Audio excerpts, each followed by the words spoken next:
Self-empowerment. First of all, it is when you have your inner child, whole inner child in the forefront. So you are either emotionally aware and self-reflective. You also are emotionally accountable and a self-regulator. And or you have not ever had the inner child be disrupted. So what this means, like for me, I have secure attachment. I'm a differentiated self. I have a whole 3-year-old heart. I have a twin, and I have a mother who let me be child centric, always, not just sometimes. So I know how to easily love, which is why I don't actually do the was it my fault that we're not together anymore? Stuff like that makes me laugh, and that's because as a teenager I didn't understand why all of these women, young girls at the time of a teenager, were basically making a big deal out of one human being breaking up. Okay, so to others, as I share this, when I got older, really, I got a lot of feedback. And some people, they just don't know what it's like to have a good relationship with the emotional plane. This is why we got people complain about doing personal development after doing good therapy. So one, I'm attachment trauma informed. I'm also 5D mystic. That's because Christ consciousness is pretty straightforward. Forgive them for they do not know. Blessed are those who believe without seeing. And again, I'm a securely attached, differentiated self. So I am not afraid of humans. And in fact, I don't mistrust humans. I'm not a misanthropist. And as a teenager, once again, I told people, you talk about people. Yes, I get frustrated too, but you're people. So my point with the teenagers was, as you criticize humanity, limit their potential, you telling me you don't believe in yourself. And you're like, no, it's all about others. Well, no, I know human beings have infinite higher human conscious potential. And as an experiencing person of it, okay, so I don't believe you're stupid, but then again, we all can be stupid. Okay, so self-empowerment is when you're able to be yourself. I'm also attachment trauma informed, and I am in the enlightenment soul age group. And I remember as I moved through ascension, the Kundalini awakening, spirituality awakening, there's no twin flame drama. I have twin flames. Also, a divine feminine is not going to seek out counsel from any other human being on the face of this planet. Because if you're a divine feminine, then that means you have a relationship that is direct with Akash. I don't use the word source or universe. When I did use it, I noticed that the 4D uses it like God, which is not God, because God is part of the monotheistic religions. I was raised with it. God to me is the essence of life and love, but I won't use it. I don't have to. In fact, what I can talk about is with science's terms, which is what I try to do, because it's a relational field. And the neuroscientists and physicists and metaphysicists, there's all these academics that are looking into our lovely sphere of consciousness. So that's why I'm woo-woo pseudoscience. But I am here, if there are 5D mystics out there, which I'm sure there are, to come on over here so we can enjoy eclairs and actually bring forth what true spirituality is, which is a way of living life that is beyond the solo self, not the Elsa journey. So when I see those who think they're divine feminines because they have a twin flame, they think, I saw when it became this trending topic, let's just put it this way. Every piece of a puzzle works for a reason. So I'm going to just put that to the side and get to our topic, which is I'm not confused about a man that will thrive because I know what it means to be a woman who can thrive. And I know what bringing the future forth means. And I also know love because I know my oxytocin gene hormone. And so it's not a gift.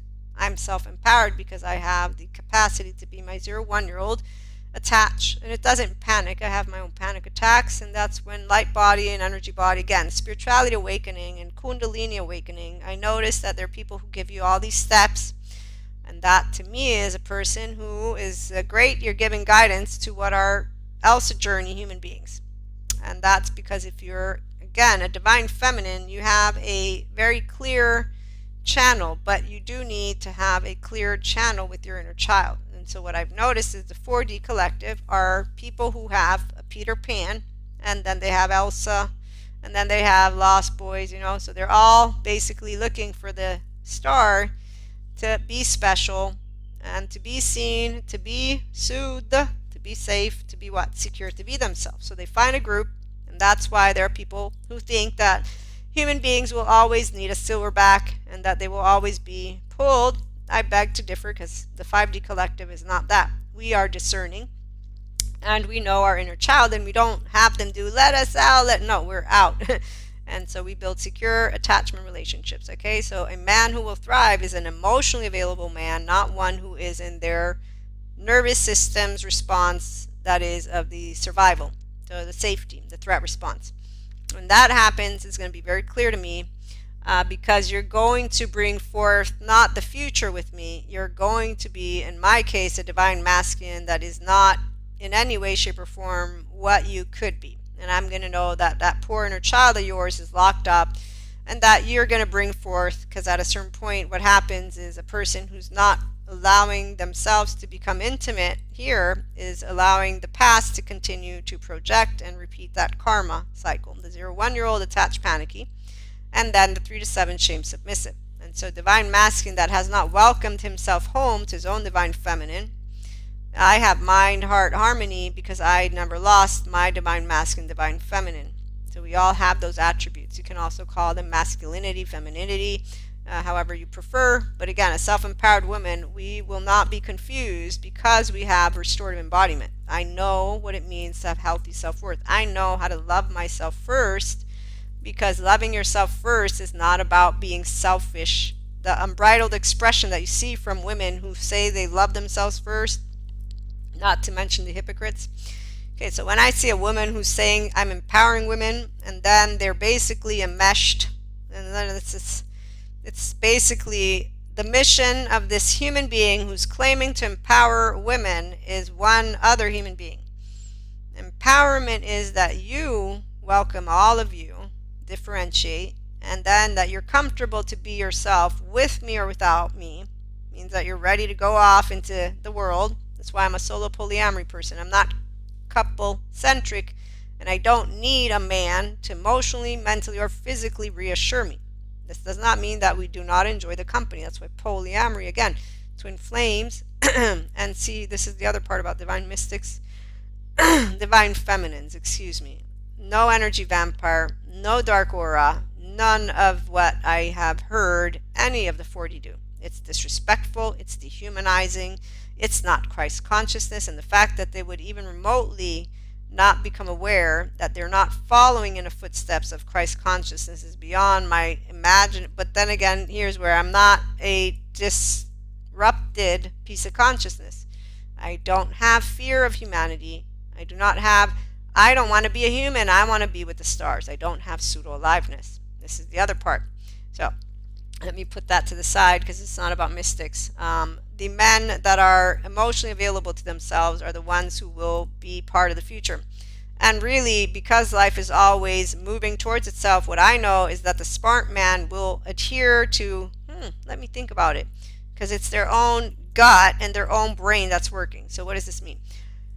When a human being did not have secure attachment growing up, and they will be available to their inner child, they will notice the inconsistencies the same way any empowered woman will. Okay, so they will notice that they will have a reaction towards a secure attachment person, because what will take place in time is they will see the person walk a walk and talk a talk. So they will notice, because when they meet secure attachment, people who did not have it, their body immediately reacts with this threat response. It doesn't matter who you are. This is what made me very sad when I first found out, because I'm a person who has no hard feelings. I'm unconditionally loving. I look in your eyes and I'm good. You can't trigger me. I have no shame. And so I know what that does to a person who instead is full of shame, is full of, fear from their infancy and childhood and that unfinished business. And so again, it's not evil, it's human suffering. And so long story short, when I finished a bunch of my courses, and I was, the first year I think it was, I was just so sad for people that I was like, wow, okay, they're suffering. And that's sad because you can't regulate a person's nervous system. Only they can learn to regulate it, for one. And they are the ones who have the chit chatter.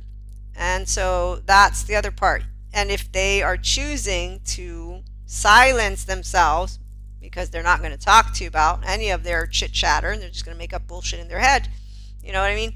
So, side note, but yeah, you don't be like, oh, I was discarded. Oh, you know what? I hope one day that you see me thriving out there, which is what not empowered women do. Okay, so these voices of these not empowered women and not empowered mystics and not empowered and not loving, they're going to keep being here for the 3D, 4D collective. I am here for those who want to heal trauma seriously, for one, and that's because 5D is about, again, Christ consciousness and human suffering, not the belief system stuff. As for mystics, to give mystics an opportunity, and yeah, I won't be confusing any person in general that doesn't know how to be in their mammalian heritage, because they're going to be an unkind human being. I will know it the minute that they treat their neighbor like a piece of shit, and that they judge and stigmatize somebody based on some crappy movie, based on, following any gender stereotype. It's not because I'm the smartest kid. No, I can be stupid in a lot of ways, but if there's one thing I'm not, is oblivious to the fact that every person has a body and began life as a 0 1 year old. I'm also not somebody who's going to say, let me give a golden star to everybody. No, I know that you need to be self-aware, and you need to The part that's absurd is seeing people say, I'm going to stay with my attachment wound. Really? Wow, okay, I'm going to go seek out my next thrill. And you think that's being a grown-up. Okay, so long story short, I want to wrap this up, but when a man is actually open to their self, what I have seen is that they will notice I perceived, I saw, I judged, I misjudged, and that's because if they do enough research, they'll understand I had childhood trauma, and or maybe attachment wound, and or maybe I had a trust break. It all depends what their story is, but they will notice. This goes for women too. What's nice, if a person is self-empowered, you know what I love about actually self-empowered women and men, is that they talk about this stuff. Okay, so when I make a mistake in assuming, which we all do, right?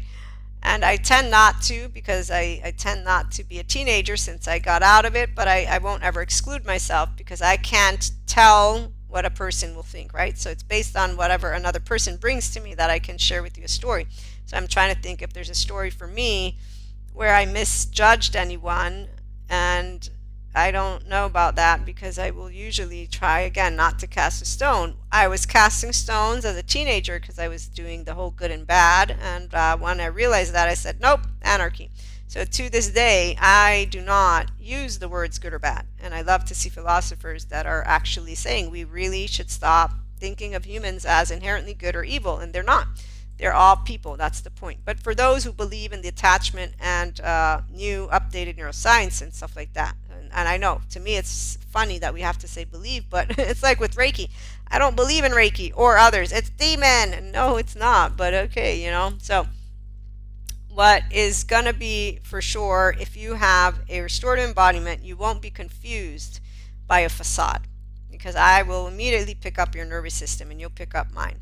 If you're empowered, if you're a whole self. If you're not, you don't have bilateral integration. So when I'm looking in your eyes, if you have any insecurity whatsoever, it will come up. Now, if you're self-aware and self-reflective, you will not project it at me, and you will not use it. You will put it to the side, and you won't use your past to determine who I am. And that's when we're building a relationship. So what I was trying to get to is I don't stand and assume anything of anyone, which is why some people that I've known my entire life, they're like, don't you know me by now? And it's like, well, I come in with a blank slate. How do I know if you didn't change your mind about something? Okay, but obviously we all are also patterned. The patterns that we are, though, is the essence that we are. So people that get to know me, and this is what I love about people that tell you things to your face and then they are themselves, they will know how to let you know that you are an open book, because we all are. But when you get people who don't know how to be themselves, they give you a distorted version of that open book.